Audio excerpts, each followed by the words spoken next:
Auburn wins 70-64. They got 25 and 14 from Janai Broome. Tahad Pettiford had 10 off the bench. But the story here is probably the health of Janai, is what I would say. And it feels like that's kind of been a narrative and a story arc that we've dealt with the entire season, Mike, between the shoulder and then the ankle and now the elbow. Are you worried about his status at all? Obviously not knowing anything or any of the reports. It just, if the fact that he was able to come back into that game makes me think that he's probably a little bit sore, but he's going to be just fine. I'd be a lot more worried if he didn't come back into this game and rise up and hit the three almost immediately upon checking back in. I think as you're going through and you're looking at storylines, if he were to be out, that changes things considerably for Auburn. Just how much of a fulcrum he is for that offense. He showed everything in the bag tonight, and I thought Bruce Pearl put him in great spots to be successful. And they brought him out to the perimeter, had him as in the delay action and 5 out. They put him in the post. They had him on the move and slip into the basket. You saw his passing ability when he gets doubled by those Michigan State bigs, and so. He was a big reason why they won this game. And so losing him, because it looked ugly, let's be honest. I mean, it looked, the elbow stuff, it almost looked like the elbow dislocated. His knee kind of looked like it hyperextended. But sure enough, he showed it. You talked about him being a warrior, man. That's exactly what he was tonight. And they needed it because they haven't played much without him outside of the couple games this year. And this time late in the season, when you're playing teams like Michigan State and teams like Florida, you need your big dogs in moments like this. So it was good to see him come back and step up. We're now joined from Atlanta by none other than Jeff Goodman, who is would you have an all black background? What's going on here, Jeff? I mean, they got me in a room here. Hey, listen, you got to try to figure out what you can, because we're hoping to get an Auburn player and Bruce Pearl to come by. Obviously, we can't do it from the court right now per NCAA regulations. So I found a room, and hopefully we'll be able to talk to Janai Broome later. I'm not sure, but it was one of those scary things, because you didn't know what he injured when he went down. At first, he's grabbing his elbow. Then the trainer comes over and they're looking at his leg. He walks off the court, so he's okay at that point in terms of his leg. But then his parents come down. They go in the locker room. They don't come out for a few minutes, and he does return to the court. And like you said, Mike, I heard you say it. The offense is obviously very different without Janai Broome. I mean, the way he picked that team apart in the first 10 minutes or so just shows how important he is, and that he is, right there with Cooper Flagg, is the most, the best player in the country, because he could score in so many different ways. We've seen that. He was scoring. Jackson Kohler, I felt bad for him. I mean, it was almost unfair to try to play Janai Broome straight up early with Jackson Kohler. And then I just thought Janai let the game come to him. And instead of forcing it, which he could have, because I think he could have went for 30 or 40 if he had stayed healthy tonight. Instead of, he just picks him apart. They start doubling him. He passes out of the double. He finds his teammates. They move the ball, and they look like they were going to blow Michigan State out. But, the one thing with this team, they haven't been that team for the last month that has been able to put their foot on the gas and keep it on the gas. They did that the first couple months. That's my one worry with them. But, again, they did what they set out to accomplish, which was make the Final Four, and now they got to figure this out. They got to see how healthy Janai is, and really, if they're going to win these final two games and win their first ever national title, they're going to have to be able to play a full 40 minutes, which they really haven't done in a while. Yeah, I would say that I thought that they were pretty much in control this entire game.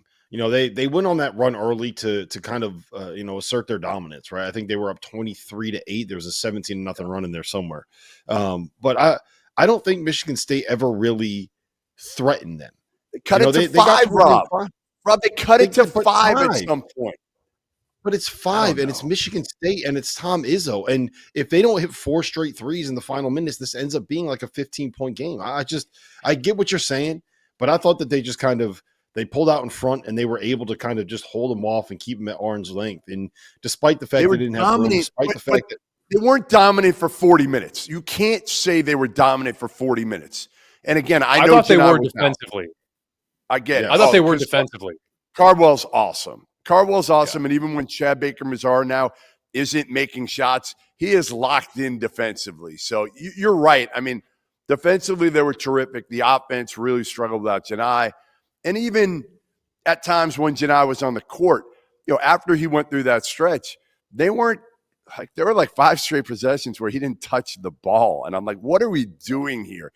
You should be playing through him every single possession, whether, again, he's going to find the open man because they're going to double him, or if they choose to play him straight up one-on-one, he can just go to work and eat. You saw in the first half, they went, like you said, 3 or 4 possessions without really featuring him. And he pointed at, I think, Denver Jones, and he pointed at, I forget who the other guy was, and he's like, give me the damn ball. And they panned the camera to Denver Jones, and Denver's like, we got you. Like, he knew it. He knew that, he needs to be involved in some way, not just because it's like, hey, I want to get my own. He knows the gravity that he creates. And it's like, hey, man, if you get me involved and I get a touch, you may get an open 3. You may get a slip or a dive to the basket for a layup. So that's why, it was cool seeing him do that. But the defense tonight, I thought was what we saw earlier in the year, midseason with Auburn. It slipped a little bit towards the end of the regular season. I thought they were getting carved up, dribble penetration. I mean, Michigan State just had nowhere to go tonight. Nowhere to go. And even when they did get to that last layer of the defense, Cardwell was waiting, Broom was waiting. It was just, I felt like it was a really, really complete defensive performance that they quite frankly needed. And the last thing I'll say is this game ended up at 6. It was kind of hovering around like 8-13 most of the game. Auburn missed so many open shots. It was kind of stunning. I mean, Miles Kelly, I think, had maybe 5 open looks from 3. Baker-Mazara had 3 or 4. Denver Jones missed a few. Like, it was tenuous there for a moment where I thought this could have actually gotten to 20, but give Michigan State credit, staying in the game, staying in the fight, beating them on the boards. That was one of the big reasons they were able even to stay in this and keep it to single digits. But just too much Auburn. And we talked about Janai Broom, man. And you touched on it, Goodman. There's a reason he's in that National Player of the Year conversation, and we'll see if we get a co-National Player of the Year, because it feels like whoever doesn't win it is getting robbed at this point. Yeah, that's why we went with co-National Player of the Year here. The note that I want to make here is Dylan Cardwell only finished with 2 blocks, but he is unbelievable. Like, the thing that Michigan State does really, really well is create angles for guys like Jaden Akins and Jace Richardson to kind of get to their left hand, where you get those like swooping left-handed layups off the glass, like the high finishes.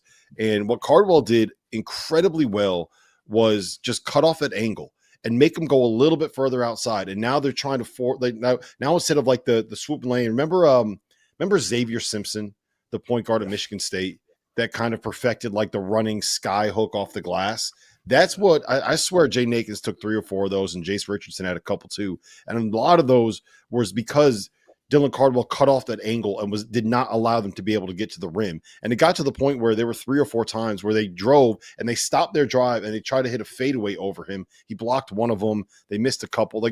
I thought that he was the difference maker. The reason why there was no space for anybody to do anything on that end of the floor was Dylan Cardwell. I thought that this was there's some rumblings, Jeff, about him potentially being like an NBA kind of a guy. He's like second round pick, 2-way kind of a player. And go watch what he did defensively in this game, and that is why people are saying that about him. Yeah, Bruce has been saying that all year that he's going to end up in the NBA, and he's elite defensively, and he buys into it, right? I mean, he knows his role, he embraces it, and he and Janai work so well off one another. That's the beautiful thing about those guys at the 4 and the 5 and how they can play together. And it's one of the reasons Bruce told me. He said, Dylan he definitely could have left and transferred somewhere else to get more opportunities. But I told him he'd start if he came back with Janai, that I'd figure out a way to start the two of them together. And it's worked when a lot of people didn't think it probably would with those 2 bigs.